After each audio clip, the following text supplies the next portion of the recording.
evening, ladies and gentlemen, and a very warm welcome to the Forbes India Leadership Awards circuit presented by Federal Bank. Now, from the startup hub Bengaluru to the Manchester of the South, or the Manchester of the East, as they call it, Coimbatore, the Forbes India Leadership Circuit continues to bring towering stories of India's tallest leaders from diverse industries. Now, Coimbatore, historically renowned for its textile industry, has transformed into one of the most vibrant business centers in India, a place where heritage meets innovation. From old world family businesses to new tech enabled companies, Coimbatore's entrepreneurial spirit continues to shape what it means to build with purpose and scale with vision. But before we go ahead, I'd like to extend a special welcome to our esteemed guests and partner on the Forbes India Leadership Circuit, Federal Bank, and their like-minded partners from the city. We're truly delighted to have you join us in this celebration of leadership, legacy, and impact. Now, at Forbes India, we think of leadership not only about accomplishment, but it's about vision, bravery, and a relentless drive to make a positive impact on society. Now, through the leadership circuit, we will tell compelling stories, connecting ideas, and inspire the next generation of leaders. Thank you so much, everyone, for being with us with what will hopefully be an enlightening and thought-provoking evening. Now, before we start with the key conversation for the evening, I would like to invite Mr. Muthu Prakash from Federal Bank to really share the bank's vision behind this leadership circuit and their association with the Forbes India Leadership Awards. Good evening, ladies and gentlemen. On behalf of Federal Bank, it takes me immense pleasure in welcoming you all for this power-packed Leadership Circuit Coimbatore edition. We are truly honored and thank you for your presence despite a very short notice. We are keen to hear from the voice of shaping the country's growth story on innovation, industry, and impact. Special thanks to Forbes for choosing and putting the spotlight on Coimbatore. Thank you all for coming here. Let's prepare ourselves to learn, connect, and get inspired because we have some amazingly diverse entrepreneurs in our midst today. Ladies and gentlemen, it's time to immerse ourselves into our first inspiring discussion. Coimbatore, the Manchester of the South, has grown from textiles to a thriving hub for automobile, engineering, manufacturing, education, IT, hospitality, and entrepreneurship. It's now set to embark on a new phase beyond a local leader to a global competitor.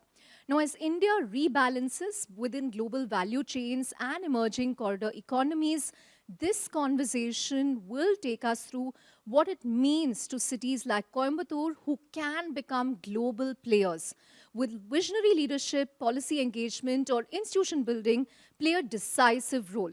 So joining us for this discussion are leaders who are pillars of Coimbatore, who are pillars of India Inc., who have developed businesses and transcended profitability to create communities, stimulate innovation, and establish global standards of excellence.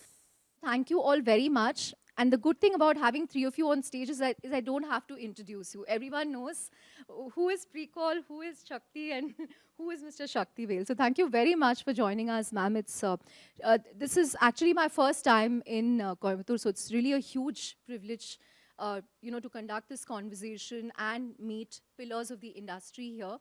So, before we dive into the specifics, give us a macro view. You've seen so many cycles in Coimbatore. You're not just involved in business, you're involved in communities. You recently won an award for your efforts in water restoration and ecological balance. How has Coimbatore evolved? Where is it today? Not just in India, but as an emerging destination for the world. Where is Coimbatore today? I would say it's very, very diverse. We started off being a Manchester of South India, but I think we've come a long way, very, very long way. And it has been a very planned growth, I would say. It is not just it just didn't happen. It has happened with a lot of planning and a lot of thought has gone into a lot of hard work, more than anything else, a lot of hard work, innovation, technology, all of it combined. And we have associations, organizations like the Codicia, which works for the Small Scale Industries Association, because today it's the MSMEs which is the backbone of Indian industry. And we have a huge hub. MSME hub in Coimbatore is a huge hub. And that is one of the reasons why I think Coimbatore has, I'm sure Mr. Manikam also will agree with it. We have a very big MSME hub, which is the backbone of industry. Right. Mr. Manikam, it was interesting. I just stepped on Avinashi Road in the morning from the airport, and I saw BMWs, Mercedes, Audis, Jaguars, and this is the impression that people have, that Coimbatore has a lot of wealthy people, wealthy industrialists with a fancy for good cars. But has the growth been equitable? What role has the industry played to ensure that this growth has reached every part of society? Because you run a very diverse group, not just sugar, auto, you also run a very famous group of educational institutions, the Kumaraguru Group. You're also involved in philanthropy, health. Take us through that. Coimbatore, I think, is probably one of the most equitable cities that you can see, because the city itself has about 1.2 million people, and the district has about 3 million people. And in this area, we have 100 engineering colleges. We have about 4 or 5 medical colleges. We have law colleges. We have schools.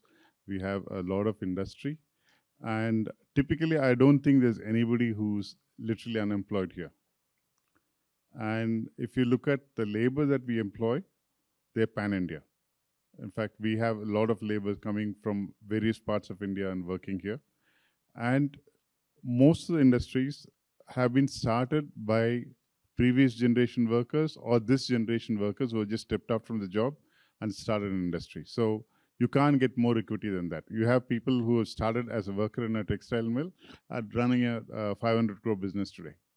So as long as you are willing to dream, as long as you have the right idea, this is the place. That's a great insight.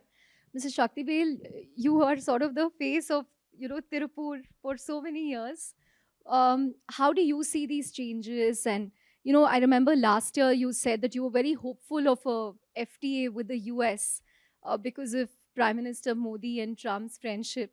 But now, Trump every day comes up with new tariffs, new ideas.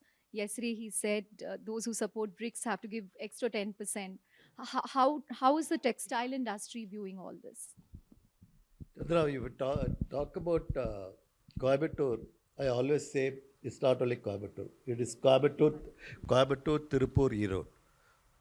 This was the one district earlier. So we all feel that we are all Coimbatorian. So Tirupur and Coimbatore both together, how much exports we do, you know that last year? Tirupur does 40,000 crores and Coimbatore does 30,000 crores. So 70,000 crore export is done by these two cities. And how many employees we give? We give 1 million in Tirupur and another 1 million in Coimbatore. And not only export, domestic also we do a big business in Coimbatore as well as Tirupur. You talked about the USA because it's the topic of the day. But still I am confident that reciprocal tariff is given only for the India. For others, they have not talked about it. So our Honorable Commerce Minister Piyush Goyal is trying his level best to negotiate.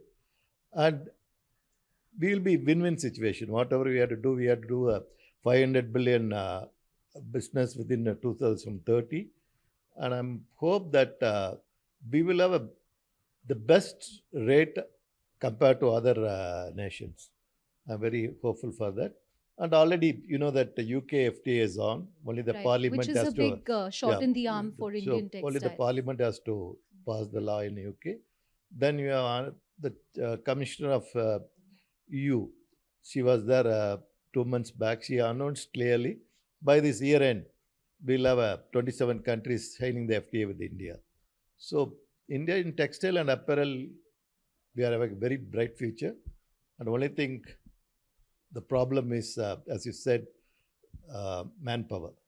That's the only problem we are facing. Right. Coming to the issues, I think two things that I keep hearing about. One is power and the other is manpower. That, you literally have to import labor from other states. It could be far-flung northeastern states, northern states. what is a sustainable solution for this? And with respect to power as well, how is the industry grappling with these two issues? If both of you can give us your perspective. Power is not really an issue in Tamil Nadu for the last few years, the last 10 years. We are surplus in power. We have a lot of wind, we have a lot of solar, and Tamil Nadu government in various times have been investing in thermal power. So we've never had a problem of power for the last 15, 20 years. Okay, I think electricity is fairly okay. And luckily, I think we have coastal power plants, so we're able to get imported coal. The cost of power as well is It's also fairly competitive. I Okay. mean, we do complain, we have to complain, but I think it's fairly competitive. And in terms of manpower, certainly there'll be a shortage because we are looking at Tamil Nadu having a negative population growth. I think the birth rate in Tamil Nadu is 16 per thousand now. wow. So we are much lower than the replacement of 21. And Coimbatore, I think probably is about 12 per thousand. Coimbatore is much lower than even Tamil Nadu. So you are looking at single child families, you're looking at parents putting in more investment into the children, so you're having better quality of the next generation. I can So certainly this is say the possibly next also because school fees in Coimbatore is very high. Depends. Depends. I mean, you can have a choice. You can go to a government school, which is fairly cheap and equally good. So we don't see a problem. In fact, I run some aided schools, okay, which is charging 6,000 rupees per child per year. Okay, and the quality of education, I think, is comparable with any private school. So it's a choice of the parent to spend the money. I mean, nobody's going to complain if you go to a 5-star hotel for a dosa when you can have a dosa in Annapurna, right? Or Anandas. Anandas will get upset. Or Anandas. So not a problem at all. Vanita ma'am. I would differ with Manika because cost On of power? power, yes, Okay. power is the highest in Tamil Nadu compared to some of the other states. So that hits the MSMEs very badly, very, very badly. And recently I saw a news that I was in touch with some of the MSMEs, and they said they have to wind up and they have pledged their properties. So what's going to happen? And the larger industries can invest in solar power, we can have wind power. But what happens to the mid segment, mid and small sectors? They are affected badly. I think that's the sector which needs a lot of support. Would you agree, sir? MSMEs do have a challenge. The larger industries are able to manage it. But I mean, comparably, I think the electricity rates are probably one of the lower in the country, but still it's higher than what we're getting used to getting to. So what will help solve this? Policy intervention? Policy intervention, yes. Right. And on the manpower issue, again, what in the auto space, auto component space, what challenges are you seeing? It's mainly the blue collar. The white collar, we have plenty because of the educational institutions and basically the region itself. We have white collar is not a problem, but blue collar, yes. And connectivity issue is a very big issue. People coming down from south, there is a lot of labor. But connectivity, again, rail and road road is okay. Rail connectivity, because most of them use the rail. And people coming from the north also use a lot of rail. So rail connectivity is something that is not up to the mark. So you think those are the two main issues: power, rising cost of power, and Manpower. the manpower. Availability of manpower is definitely a problem. But the manpower issue, as he said, is a structural issue, right? In terms of decline in birth rates and Coimbatore's ratio to 1,000. What can be, a sustainable solution for this? I think if we are going to get migrant labor, accommodation, facilities for them, if that is provided, I think we should be able to probably tide over the problem to a certain extent. Right. Mr. Shaktivel, in terms of, you mentioned how the UK FTA is a big opportunity. For many years now, people have said that the textile industry here is losing out to countries like Bangladesh and Vietnam. How do things currently stand? Does this FTA give India a level playing field? And, a possible trade deal with the US, will that also help improve fortunes of the ready-made garment and the knitwear industry? Yes, of course, FTA will give a lot of advantage to India. Straight away, UK and Europe buyers, they import from Bangladesh, they save 11% duty, whereas for our goods they have to pay 11% duty, whereas Bangladesh they don't have to pay. So that 11% is advantage for them. When we are doing for example, when we are doing a $5 billion export about 20 years back, Bangladesh was doing only 3 billion. Now still we do about 17 billion. They do about 42 billion. That's only because of the LDN, that least developed nation status. Once FTA come in Europe and UK, uh, of course, then we'll be doing much more than Bangladesh. Main advantage is Bangladesh don't have the raw material, whereas we have all the raw materials here. For Bangladesh, everything they have to import. Nothing is manufactured in Bangladesh except the garments. So we have a lot of advantage. So after 2 to 3 years, if you see, our export will be doubled in apparel exports. Right. So it'll be one of the major players in US and Europe. They already work with a lot of global players. You think that'll Yes. only increase? What are the challenges? Challenge is the main I told you about manpower. No, even in terms of the government policy, Government policies are good for the exporters. There is no much in terms of of raising the bar for import of synthetic fiber and man-made no, fiber that's and see so that on. what we are doing now for the cotton, we do about 80% of cotton garments and only 20% are man-made fiber. But the whole world does it other way around.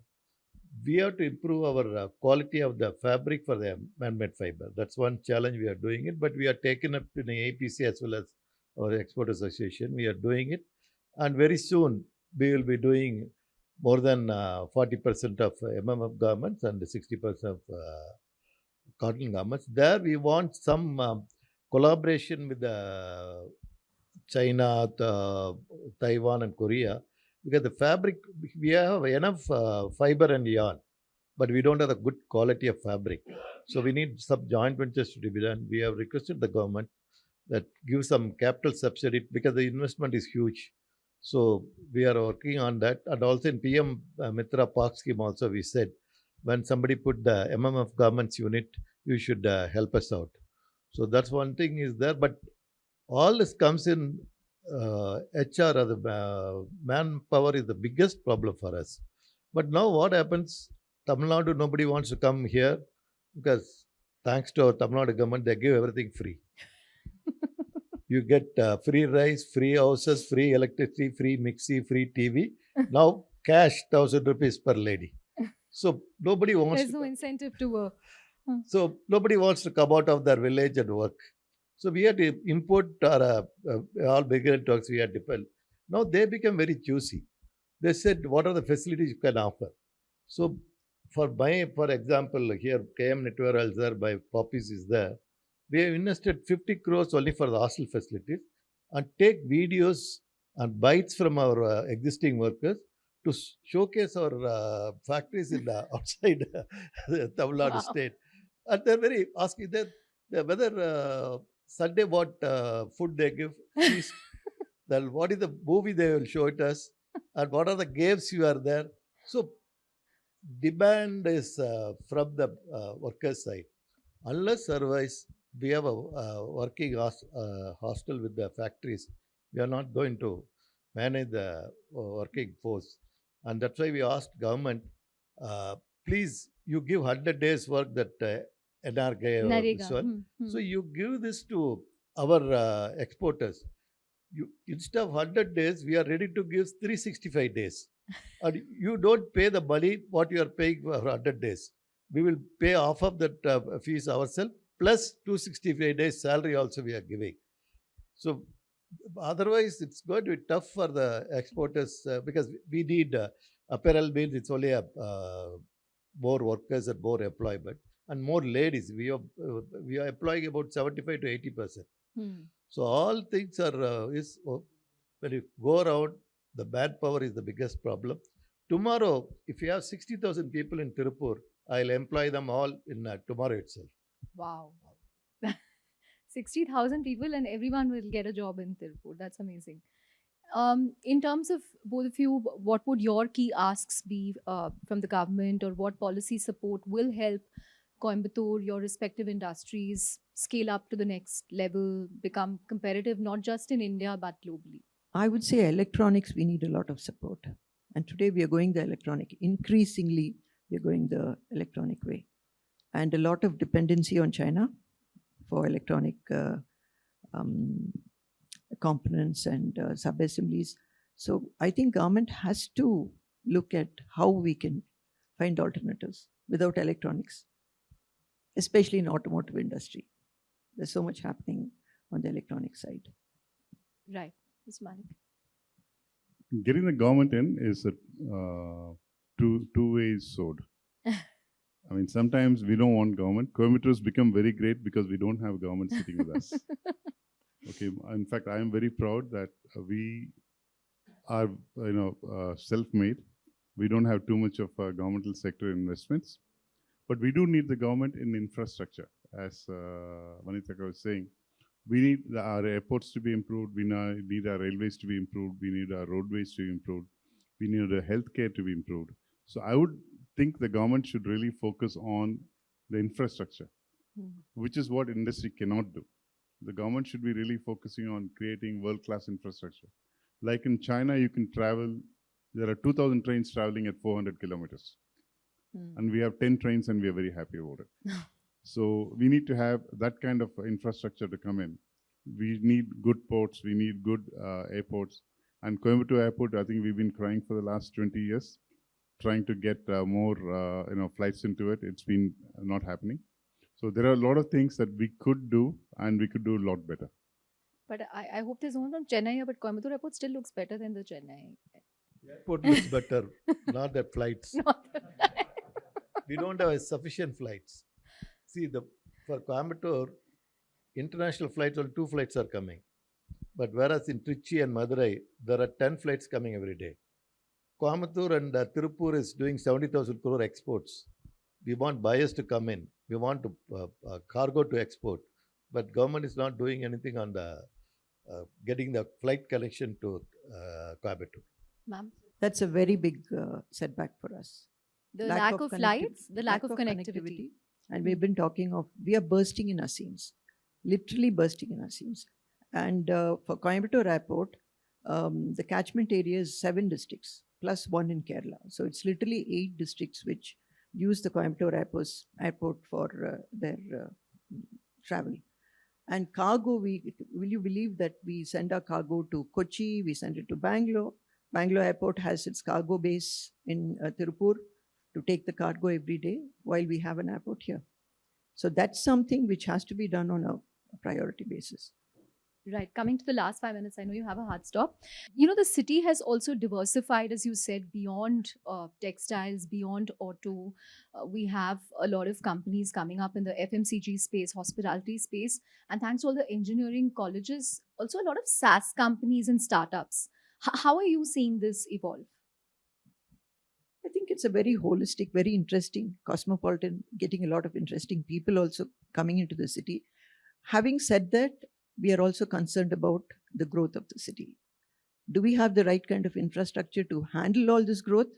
No. Or will it become like another Bangalore, which is... Yes, that's our we have a very deep fear about Coimbatore going the Bangalore way. Although we are trying our best to see it won't happen. Sir, your closing thoughts? Yeah, I think a lot of growth is coming in. In fact, one sector that I would mention here is also healthcare. Right. We are probably one of the best. In fact, I saw so many good hospitals, right? Correct. And I think medical tourism is a big... Correct. We have, I think, per capita, the highest number of beds anywhere in the world for the given the population. So it's a very, very good infrastructure. And going forward, I think basically infrastructure is what we need. That's what we need to really focus on. One thing good in Tamil Nadu is we don't have concentration of industry like in other states. Right. All our industry is spread all through the state. I mean, we normally don't put a factory in a city. We try to go 50 to 100 kilometers away from the city and then put up an industry. So it's kind of diversified. But what we need is connectivity and the airports, as we were talking. I mean, we could fill direct flights to Europe without a problem. And we don't have a single connection. But what we have is to Dubai, and to Singapore. Wow. We don't have any direct connects to Interestingly, Europe. 3 people I spoke to last week to invite them here, they said all of them are in Germany. So I think this Coimbatore, Germany or Coimbatore, Europe path is quite hectic all the time. I think also because of a lot of industrial design, and I don't know if that is why we see so many people going there and operations as well. But sir, closing thoughts from you? So the thing is, what government has to do now, as I said, for the HR issues, they have to do a big thing because, as I said, we are investing so much on the hostel facilities. We don't get that's a dead investment as far as because it's not used for production. So the government should come forward as an employment generation thing. They should give at least 15% cost of the hostel to us, and it should also help us out. Another thing. Uh, this flight collection is a must for us because we are finding a lot of difficulties. Why is they don't they're not able to come to Tirupur because they have to stay in Coimbatore or they stay in Bombay or Chennai or Bangalore, then take a next day flight to come in. So the government should increase the flight frequency, especially for outside India. Right. Last question on a lighter note. What is your favorite thing about Coimbatore? I mean, it could be a restaurant, it could be a place, it could be something that you buy. My favorite place is the Western Ghats. Okay. The language, The Coimbatore Tamil? Coimbatore Tamil. The culture. On that note, thank you all very much. That was an amazing discussion. Thank you very much, Ms. Thank you. Vanita, Mr. Manikam, and Mr. Shakti. A huge round of applause for them. After listening to the inspiring views from those who have been the industry pioneers, it's now time to shift gears towards the future.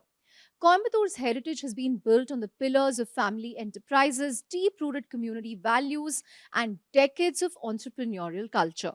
But now, there is a new generation of entrepreneurs who are grabbing the baton with new ideas, new notions, and an appetite to grow. Our next discussion, Next Gen Now, Bold Moves in Modern Business, features the new generation of leaders who are redefining the old order while charting new heights.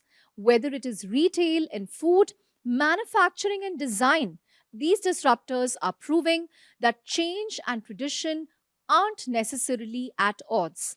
Please welcome the future generation of expansion, the risk takers, inventors, and forward looking entrepreneurs who are authoring the next chapter of South India's commercial map.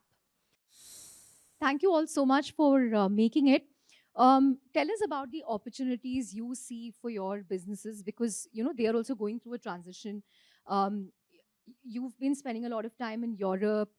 You saw big investment from Westbridge last year, and you're expanding beyond Coimbatore to Bangalore, Chennai, and other places. Hari Bhavnam, tell us about your aspirations as well. Maybe Vishnu, you can start. Hi, I'm Vishnu, representing KM Netway Private Limited. We are a vertically integrated textile manufacturing firm based in Tirupur.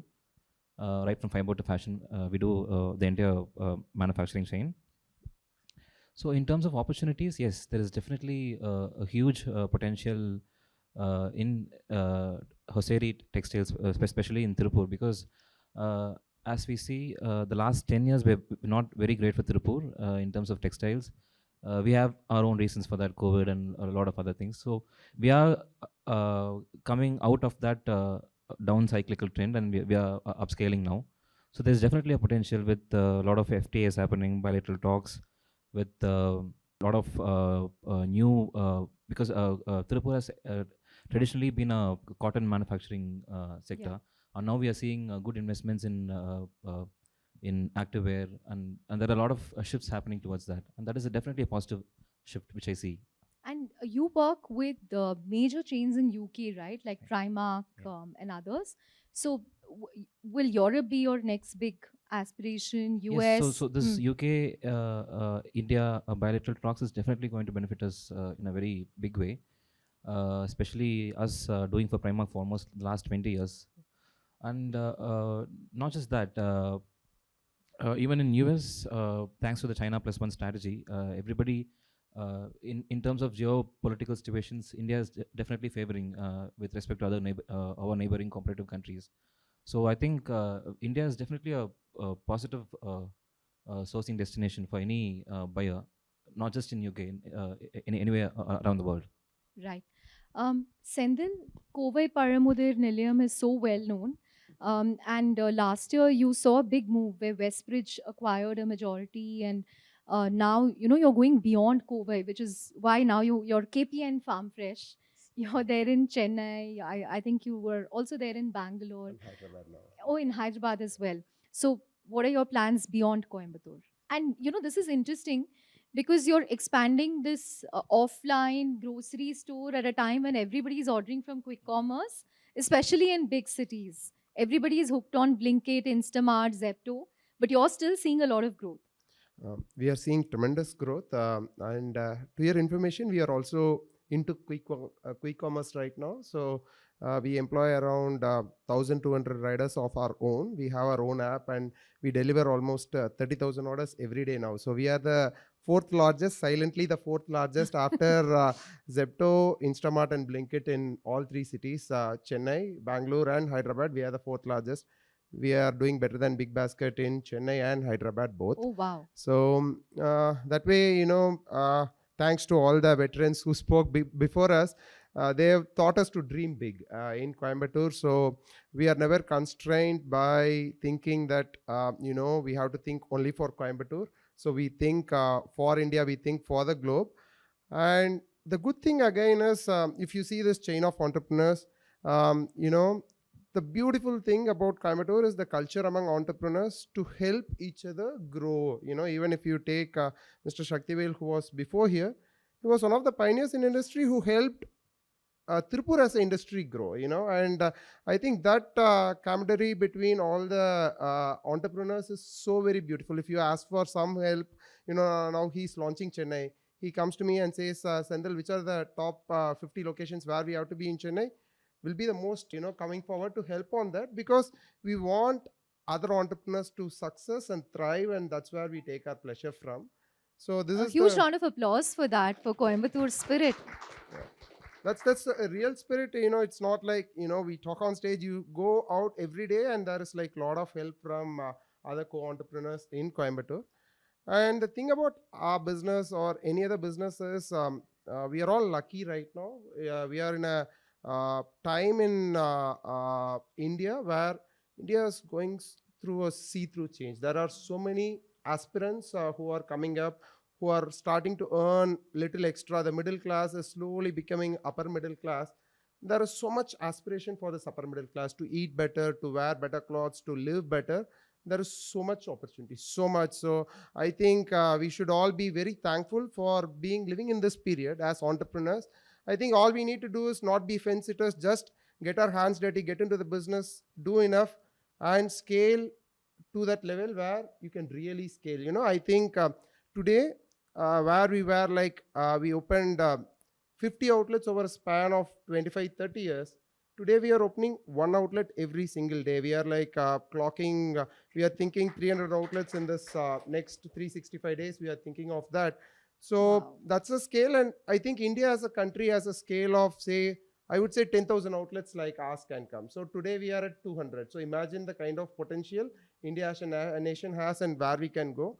And that's where I think as a bold move, we have to accept that to do something like that, once your business model is all there, I think you have to go through private equity, raise capital. If your business needs that, it needs that shot of vitamin M, then you have to go through this private equity, raise it, and in your lifetime you can see it happen, see the dream happen. You shouldn't become your constraint for your own business thinking, no, I'll keep it closed. And I think Coimbatore is now seeing a lot more private equity deals. I think in the last 2 years, I'm seeing so much movement in that space.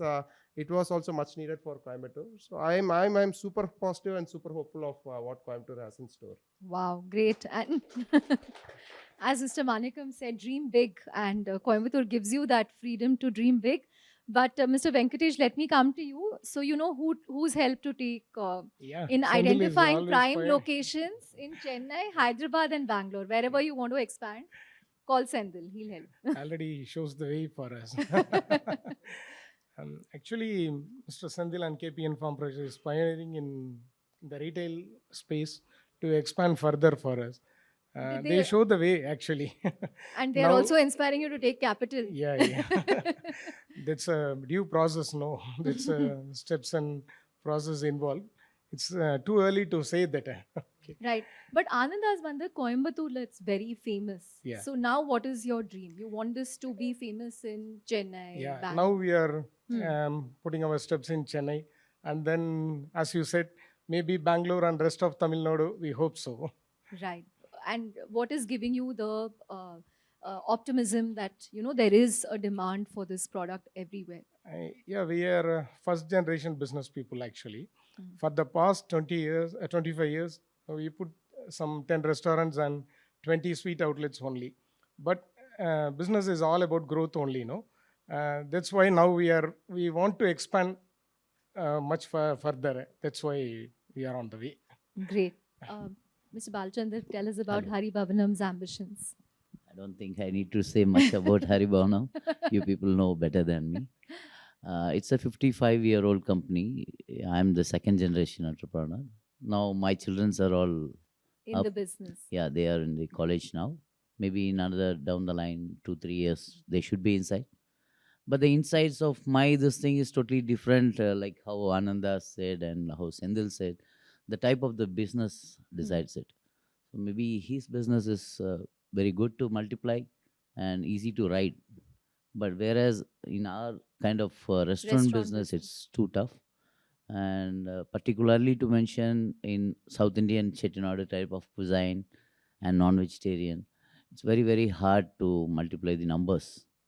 But certain brands do that. But I'm not in an angle how like Junior Kupana or Erode Amman Mess or Talapaketi, how they multiply the branches. We don't do that way, and I don't want to do that way also, because we are so comfortable in Coimbatore. People from Coimbatore, I don't think they will be able to accommodate in any cities so soon, because the customs in Coimbatore is like that. The way the people behave, the nature of the people, the climate here, or the water here, or the habits, everything differs from our city. So you would have seen a lot of brands even from Dindikal, Karur, Trichy, Chennai, Bangalore, wherever you see, all the brands are there in Coimbatore, but not even a single brand of Coimbatore has gone beyond Tripur, I think. Maybe the exceptional cases is KPN and now Anandas. Hats up to them. That's a good move. And you have to grow always. That is the motive.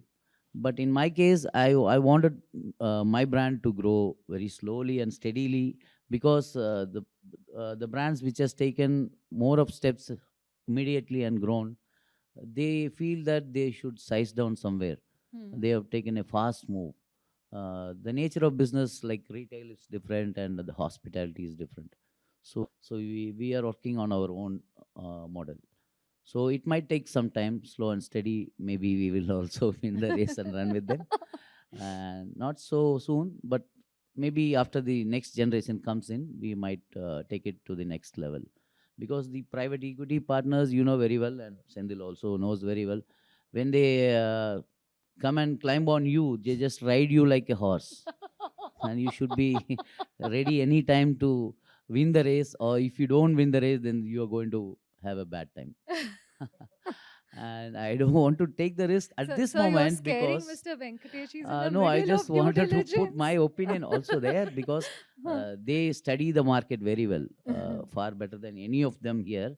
They are very clever in that case. We used to name them as business terrorists in Coimbatore.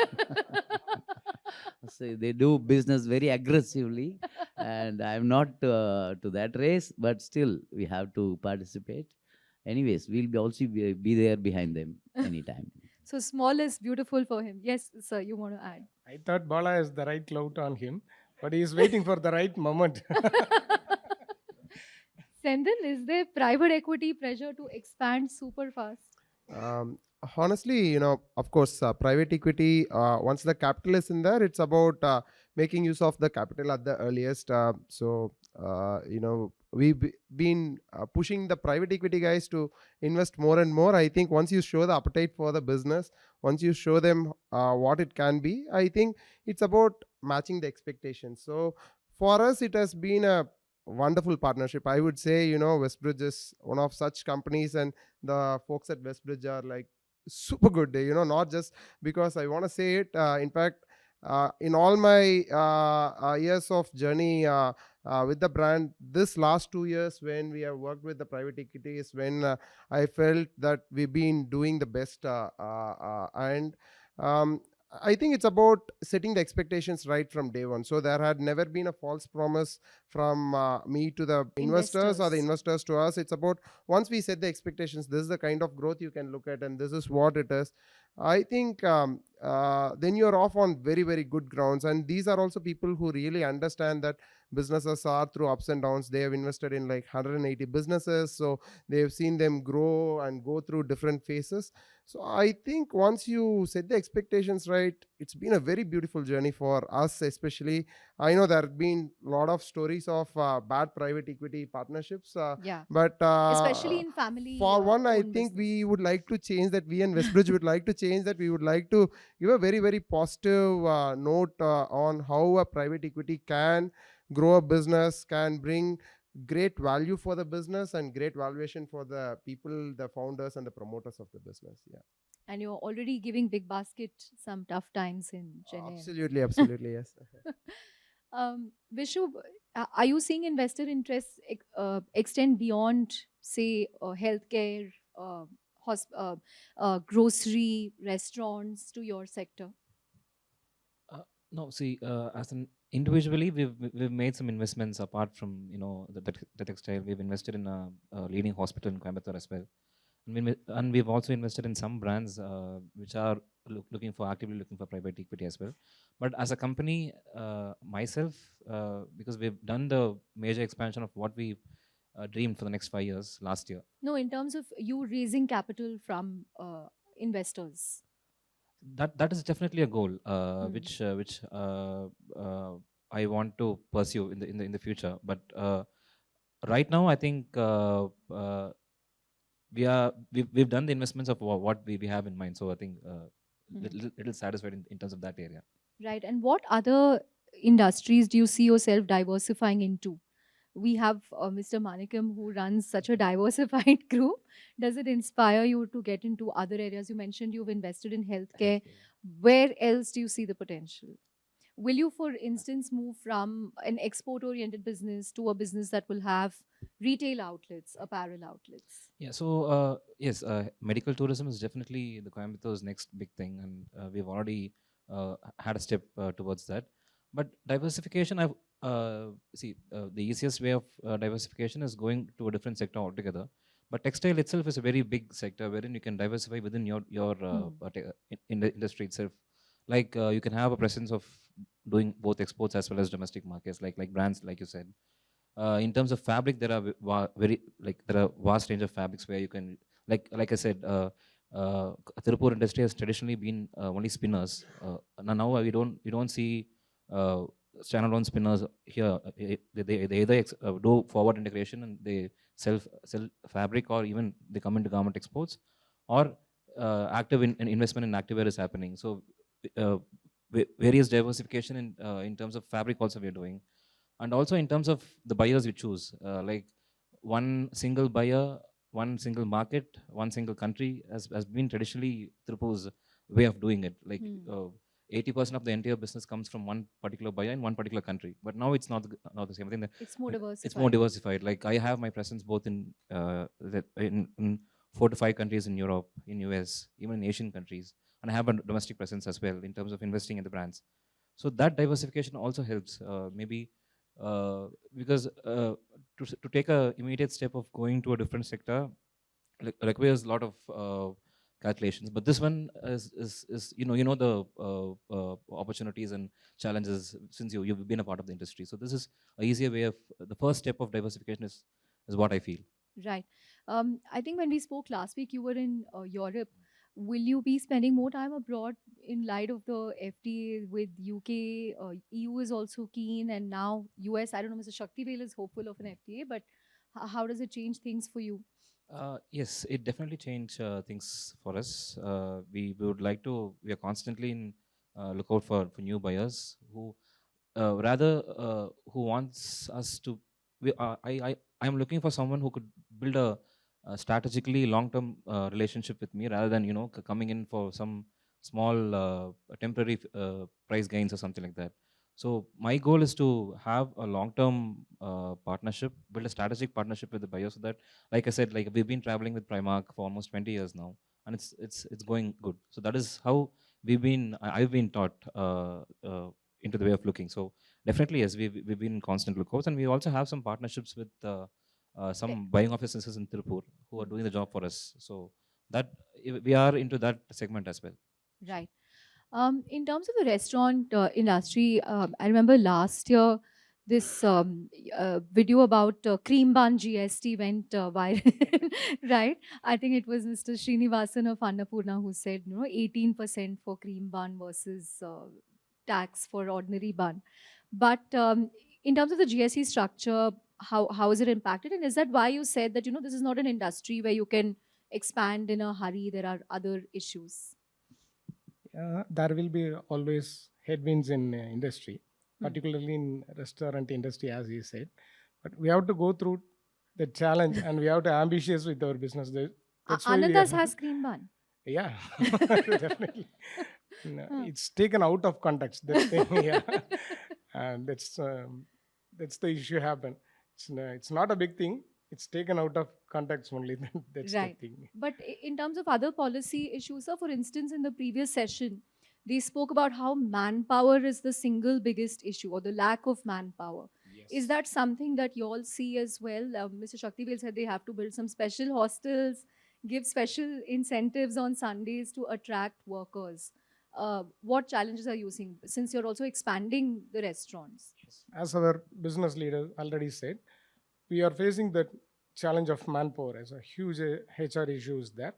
It's a headwind for us actually, but we are trying to overcome that as um, far away as possible. Actually, as he said, this industry, the fate of the industry is the labor.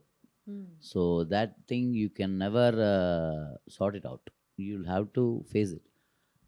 The comfort levels of the employees has gone up now because you cannot just put them in a shed or an open space for staying. You need to provide them proper accommodation, ESIPF, uniforms, and whatever entertainment or whatever has to be done has to be given. So the place where you choose your restaurant also matters.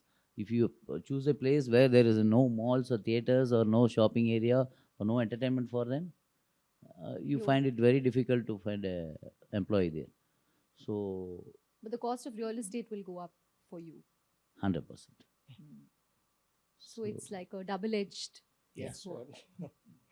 Because in our industry, they are in the kitchen most of the time, and the comfort level will be very very less in the kitchen. Correct. So they prefer to work in the kitchen.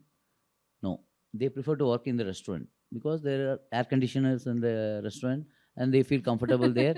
They get a revenue there as a tip, and whereas in the back end they don't have any revenue and they face the climatic issues also. So the comfort level also matters. If a employee goes to a mobile shop to work, he gets a 35,000 salary. He owns a bike, he owns a mobile, he gets a weekly off, everything. In our industry, the weekly off itself is a big task actually. Because that will be your biggest day for. Yeah. So lot of differences between the retail industry and the hospitality industry is such kind of problems in every area as we have. Right. How much will investment in technology, industrial automation help in overcoming labor issues? I mean, it obviously can't make up for most of it, but at least in the kitchens or in the on the Yeah. factory floor, will that help to Yes, some extent? automation. Because now there is a lot of emphasis on Yes. industrial automation, robotics. We're seeing it in different industries. Will that help mitigate this problem to some Sure. extent? Textile automation is definitely the next big thing for in the next 10 years. For example, we have two spinning mills. The first spinning mill is almost 25 years old now. We employ close to 800 workers for spinning the same amount of yarn, whereas our new spinning mill, which is just 2 years old, employs just around 300 people. With Wow. like we have the entire latest automation in the industry in that mill. So the amount of dependency what you have towards migrant labor or labor is drastically reduced, and it's good for in both ways because as the like manpower is one of the biggest issues what we face, and such of course this investment comes at a great cost, but still if you want to move forward, this is definitely a solution, a good solution for tackling manpower issues. Right. Yeah, digital transformation happened in the front end actually. Not But, at the... yeah, not in the kitchen side. It's manpower oriented only still. But we are trying to overcome that issue step by step. But yet not completely, we are not automated. Yes, we do have automation for everything for a restaurant, but as he said, it's not 100%. So fully automatic is not possible. Semi-automatic is possible, whereas the consistency matters. Maybe the machine gives more consistency than man, but the taste, the texture levels, and everything that has to be manned. Then only it As you gives say, a the feel. Kaimanam, Yeah, but man automation, yes, from the front end, starting from the main door, the automation has come inside our industry. We do have automatic doors. Earlier, you used to have the securities to open. Now we don't. Then we have persons to take the orders earlier. Now they can themselves scan the with the QR tab code. or the machine. Yeah. Now recently we have opened up a cafe. We have given the scan code on the table. They just scan it. They just order it. They just pay it there. They sit there. So the KOT gets printed in the kitchen. The waiter just delivers it. Even for that also, we have now employed few robots to deliver it. Just put the plates on the robot. You just give table number 7. It goes to table number 7. They pick. So such a kind of technology has come in our industry also for making all the digital payments, everything. Even the kitchen side, we have machineries for everything. Even cutting, cooking, everything we have machineries. But still, the consistency matters. Right. If you are ready to compromise on that, we can go ahead. So for us, we used to be very labor intensive. So when we used to run an outlet, we used to have 100 plus people to run an outlet. Today we do the same amount of business with around 25 people. So there has been a lot of automation, a lot of technology. I feel that has come into place. So people used to lift sacks, lift boxes and everything earlier. Now it's all about trolleys. It's all about so much of automation that has come into reducing the labor. And I think we have to learn so much from the West on this. I think they already do have labor shortage in every single industry. And how do they automate? How do they manage? I don't think we have to reinvent every wheel here. I think there was recently news on how Amazon is using robots in a big way. Absolutely, yes. So for us, we have technology. We have a chief product officer who has come in, who just thinks technology for every single problem in the business. His only thing is to think technology for every single problem, be it scanning the bills, be it doing a goods receipt note in the outlet, every single thing. So from the back end till the very end where the customer gets bills and checks out, there is a lot of technology that has been integrated. Even with that, we do right now employ around 7,000 people. So imagine if all this technology is not there, this into 4 should be, we should have been employed somewhere around 25,000-30,000 people. So that's a big challenge. So now we need to see how do we do the same amount of work with less labor and also provide them. They are also today, earlier we used to have a time when I remember we used to have a handful of people in our first store. And people used to be very happy with their salary, and they used to be like that for 15-20 years. Today people are wanting to know what's their growth, what's in there for their future, what's in there for their career, how it is going to be 5 years from now, 10 years from now. So they are also dreaming, and they have the right to dream. So we have to give them what's a suitable picture for them, how being in KPN, one day they can become managers, cluster managers, territory managers. They can even have a shot at being a CEO of the company. So that path should be very clear. And if we have not done the infrastructure, the structure there, for the employees to see that opportunity growth, to see that career growth, we should have a proper appraisal system in the place, a place where we measure every employee's productivity. And how do we do that? So that's where technology comes in. So you use technology for understanding each and every labor. So today with 7,000 people, you can really not know who is putting in most effort, and you should know, Right. which particular cashier is doing highest amount of bills. He should become a supervisor in the next year. So I think, and he should get a chance at becoming a manager at some point of time in next 2-3 years. So that's, if we are actually thinking from their aspect and driving their future prospects very well, I think you'll become a preferred place to work for people. And I think that's what businesses need. I think there are enough people in India. I think if you are having the right kind of culture where they can come and grow, deliver, I think you'll get enough people. That's my So take, that's yeah. the contrarian view in Yeah, terms of. contrary view, but I think businesses have to. There's no other go. I think all businesses have to start thinking for the laborers here, Employees. employees here, and I think that's in one of our value system. We firmly think the promise to our employees, because happy employees means happy customers. That's plain, simple, straightforward. So yeah. Wow, that's a great insight. Happy customers, happy employees means happy customers.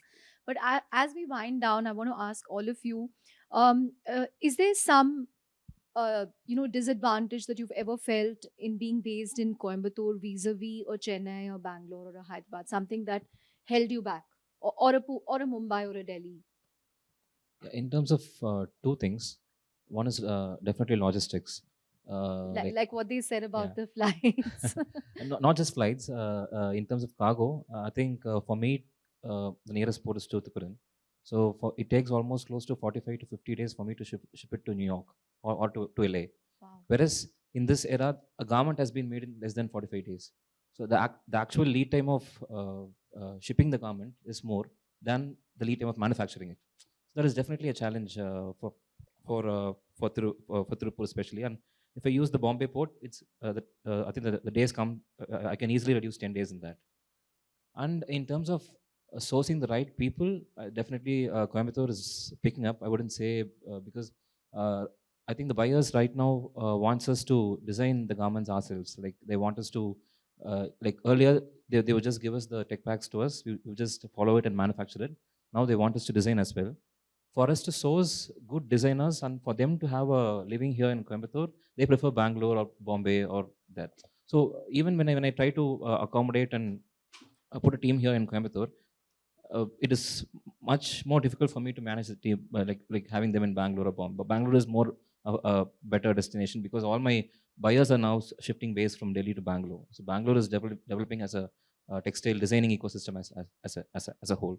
So Coimbatore, if that shift happens to Coimbatore, it will definitely be a big boost for textile industry, especially in Tirupur. Right. So logistics and more design. Talent. Talents. Sir? I had no complaints about Coimbatore because the place where we grow, and sure place this is there. But as a food retailer, if you want to grow, we have to step out of this place to go for a bigger markets. That's where we are on the way. Heading into. Right. Yeah, I agree with him. I have to. No, but you didn't tell us about what you feel holds you back here. Nothing holds me back, but I need to take some prime time to prepare for the race. I think maybe the base Right. and the setups we have to create before I take off. Okay.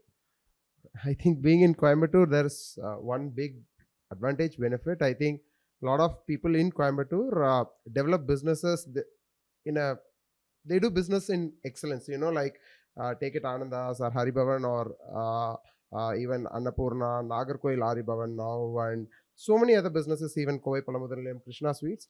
So the businesses developed here, they really think for the customer, the product is excellent, really high quality. the beauty of doing the business in Coimbatore is the moment you are out of Coimbatore, there is so much appreciation. You know, when I go to Chennai, when I go to Vellore, different places, meet with landlords to get spaces, they're like, oh, you're from Coimbatore, you people do business so very well. So we are here, take the space. You know, I'm being very honest, you know, go anywhere in Tamil Nadu and say you're from Coimbatore, you're an entrepreneur from Coimbatore, there's a separate respect. And Coimbatore teaches excellence. You know, unless you are really, really excelling, you cannot do business in Coimbatore that way. So when now we take this business to Chennai, Bangalore, or Hyderabad, anywhere, actually the kind of throughput we are seeing, the kind of footfalls we are seeing, it's like magical. You know, we are doing the same thing that we are doing in Coimbatore, but just in a space like Chennai. You know, now we are close to 100 in Chennai, 50 we are touching in Bangalore, and another 50 in Hyderabad. The business is just booming because I say that all the basics has come from Coimbatore of doing business with certain amount of excellence. So that way, being in Coimbatore, and that's why I urge businesses like Ananda, Saribavan. I know what is their potential when they move out of Coimbatore. In fact, I would urge them to get out of Coimbatore because they already do business in excellence. You know, that Ananda's kind of sweets is not available in rest of India. The Haribavan kind of non-vegetarian is not available in rest of India. So it's just the mindset change. I am sure that it is going to happen in a matter of time. So the beauty is that Coimbatore teaches you to do business in excellence. The market outside is so much larger. So I think that way we are very, very happy that we started here in a tougher market where the forces are tougher. So everybody competes with each other with excellence. So that way I'm fortunate to start from Coimbatore. The thing about the difference between Coimbatore and rest of the other metros is now we have set up our corporate office in Bangalore. So hiring talents like the CFOs, the CMOs, the COOs, and the CEOs, CTOs also. I think kind of quality talent you require, they already have their families, everything in a city like Bangalore. So they are very hesitant to come out. So if you want a top CFO quality talent or top CTO, the chances of you finding a very, very good talent in Bangalore is very, very high. So, and today's age and technology, you have to ensure you set up your corporate offices where the talent is. So setting up a corporate office in Bangalore doesn't take away your originality of being in Coimbatore. So, you know, we have our base in Coimbatore, have our corporate office in Chennai, our operational offices in Chennai. I don't think today it is such a big constraint. So I think that's the only constraint of any tier 2 city. But also the beauty of tier 2 cities are like India has like 120 tier 2 cities, and it's such a beautiful market. You know, I don't imagine like how many Chennais are there in India. There are maybe 8 Chennais in India, but there are 120 Coimbatores in India. If I can do this business in Coimbatore, in multiplied by 120 is my opportunity. So Coimbatore also teaches you to dream big that way. So like what Mr. Manikam said and industry veterans say, I think Coimbatore is a place where you can learn to dream big, but you need to definitely step out. Yeah. Right.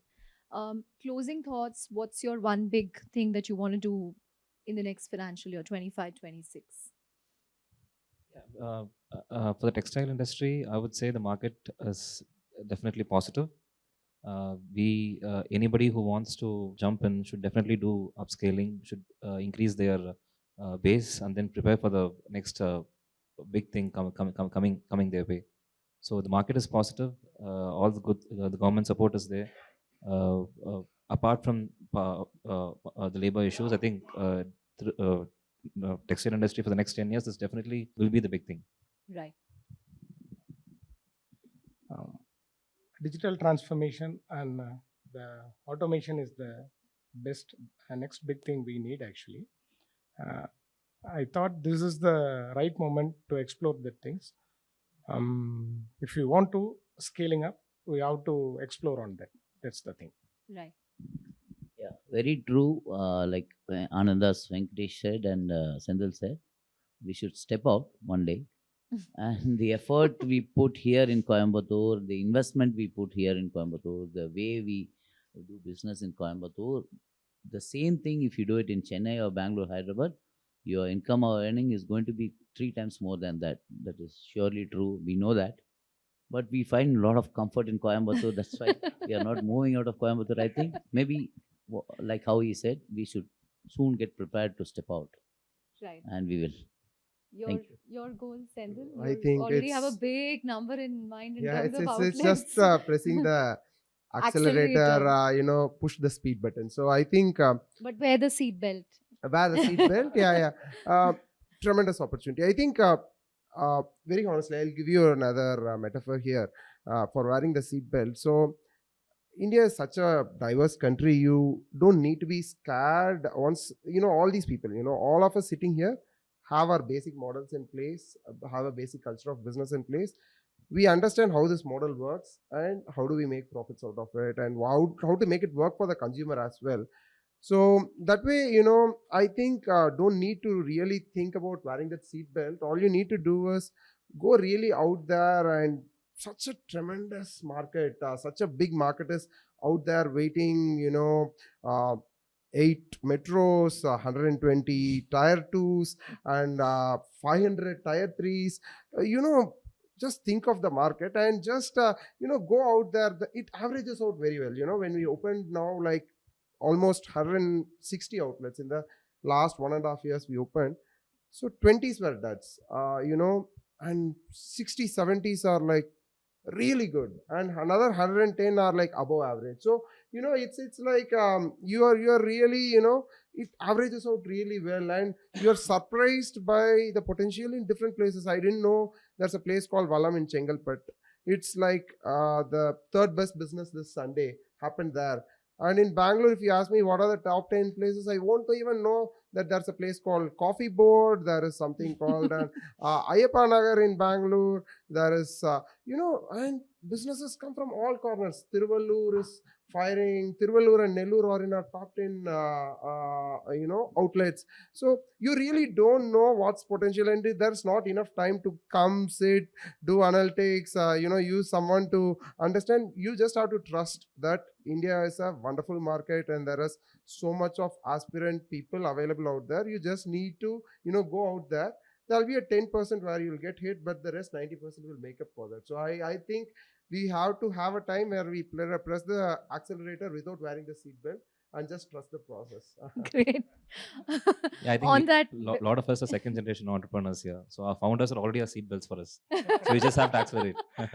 that's a great analogy. Honestly, I'm very, very sure the speed at which Anandas is going to go from now. I know one of the locations they opened in Chennai this Sunday is Nolambur, where we do the 5th highest business in Chennai. I know the kind of potential that lies there. I know every single location where he's opening and what is going to be the potential. Silently, that's again one thing that's going to happen. He's going to shift his base to Chennai slowly. The next time you see, he's going to be sitting more in Chennai. And No, I think his brother's already in Chennai. you'll see like 25, 30 outlets within no time. That's what the business can do. Yeah. Great. On that very inspiring and optimistic note, thank you very much, Vishnu, Sendil, Mr. Venkatesh, and Mr. Balachandran for those wonderful insights. And thank you all for being a wonderful audience. We really hope you found this session inspiring, interesting, and a huge thumbs up to Coimbatore and its spirit of entrepreneurship and community of helping each other. A huge round of applause. Thank you. Thank you.